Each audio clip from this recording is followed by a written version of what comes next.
Hi friends, എൻ്റെ പിള്ളേരെ സ്കൂളിൽ ചേർത്തപ്പം ഞാൻ നോട്ട്ബുക്ക് മേടിച്ചു കൊടുത്തതാണ്. പക്ഷേ ഒരു വർഷമായിട്ടും ആ നോട്ട്ബുക്കൊന്നും തീർന്നിട്ടില്ല. അപ്പോൾ ഞാൻ ആലോചിച്ച് എന്തോ ഇത് തീരാത്ത. അങ്ങനെയാണ് ആ സത്യം ഞാൻ മനസ്സിലാക്കിയത്. പിള്ളേർ നോട്ട്ബുക്കിലല്ല എഴുതി പഠിക്കുന്നത്, വീട്ടിലെ ചുമരിലാണെന്നുള്ളത്.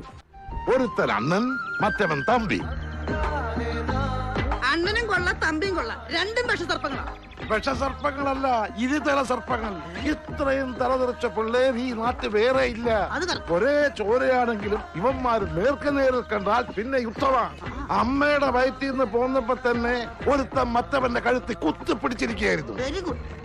ഇങ്ങനെ തമ്മിൽ തല്ലുന്ന കൂടപ്പറപ്പുകളെ ഭൂമിയിൽ ഒരിടത്ത് കാണില്ല.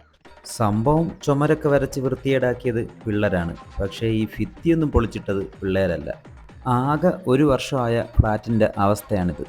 നമ്മളെങ്ങാനും ചുമരിൻ്റെ അടുത്തൂടെ പോയാൽ മതി, ഈ പഴുത്ത് നിൽക്കുന്ന മാങ്ങയുള്ള കൊമ്പ് നമ്മൾ കുലുക്കുമ്പം മാങ്ങ വീഴത്തില്ലേ, അതുപോലെയാണ് ഭിത്തിയെല്ലാം പൊളിഞ്ഞ് താഴെ വീഴുന്നത്. അമ്മാതിരി ക്വാളിറ്റിയിലാണ് അവർ ഈ ബിൽഡിംഗ് ചെയ്തു വെച്ചിരിക്കുന്നത്. എന്തായാലും പെയിൻ്റൊക്കെ അടിച്ചൊന്ന് സെറ്റാക്കാമെന്ന് ഞാൻ വിചാരിച്ചു. പിന്നൊന്നും നോക്കിയില്ല, എൻ്റെ കലാപരിപാടികളൊക്കെ തുടങ്ങി. പുട്ടിയിട്ട് തുടങ്ങിയത് ബ്ലൈഡ് കൊണ്ടാണെങ്കിലും അവസാനം കൈകൊണ്ടൊക്കെ വാരി പൊത്തി ആ കുഴികളൊക്കെ ഞാൻ എങ്ങനെയോ അടച്ചെടുത്തു. അല്ല, പെയിന്റ് പണി എന്നൊക്കെ പറയുമ്പോ ചേട്ടാ, നിങ്ങൾ വിചാരിക്കണല്ലോ പെയിന്റ് പണി എത്ര മോശം പണിയൊന്നുമല്ല. പെയിന്റ് പണി, കൽപ്പണി, മരപ്പണി തുടങ്ങിയ എല്ലാ തച്ചു പണികളാണ് ലോകത്തിലെ ഏറ്റവും നല്ല രസമുള്ള പണികൾ. അതായത് ഞങ്ങൾക്ക് അങ്ങനെ വെളുപ്പാൻ കാലത്ത് എഴുന്നേറ്റ് പോകുന്നു വേണ്ട, ആവശ്യത്തിന് കിടന്നുറങ്ങി കുളിച്ച് കുട്ടപ്പനായി 8:30-9 മണിയൊക്കെ ആകുമ്പോൾ സൈറ്റിലെത്തിയാൽ മതി. പിന്നെ പതൊക്കെ ഡ്രസ്സൊക്കെ മാറി വർക്കിംഗ് ഡ്രസ്സൊക്കെ ഇട്ട് പെയിന്റ് പാട്ടെടുത്ത് 2 ഒച്ചയൊക്കെ ഉണ്ടാക്കി 2 ഇളക്കൊക്കെ ഇളക്കി ഒരു വീശ് ഇങ്ങോട്ടും ഒരു വീശ് അങ്ങോട്ടും വീശുമ്പോഴേക്കും ചായ കുടിക്കാനുള്ള ടൈമായി. പിന്നെ എല്ലാവരും കൂടി മിണ്ടിയും പറഞ്ഞ ചായ കുടിക്കാനുള്ള ഒരു പോക്കുണ്ട്.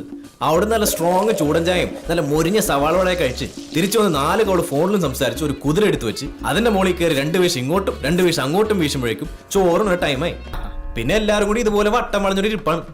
പല പല അടുക്കള ഉണ്ടാക്കിയ പല പല കറികൾ കൈയിട്ട് വാരി എല്ലാവർക്കും തിന്നാം. ഇവിടെയാണ് യഥാർത്ഥ സോഷ്യലിസം. നല്ല പച്ച വാഴയിലെടുത്ത് ഉപ്പും വെളിച്ചെണ്ണയൊക്കെ പുരട്ടി തീര് വാട്ടി ചോറും കറിയും പൊതിഞ്ഞ് കെട്ടിക്കൊണ്ടുവരും. അത് തുറക്കുമ്പോൾ ഒരു മണം വരും.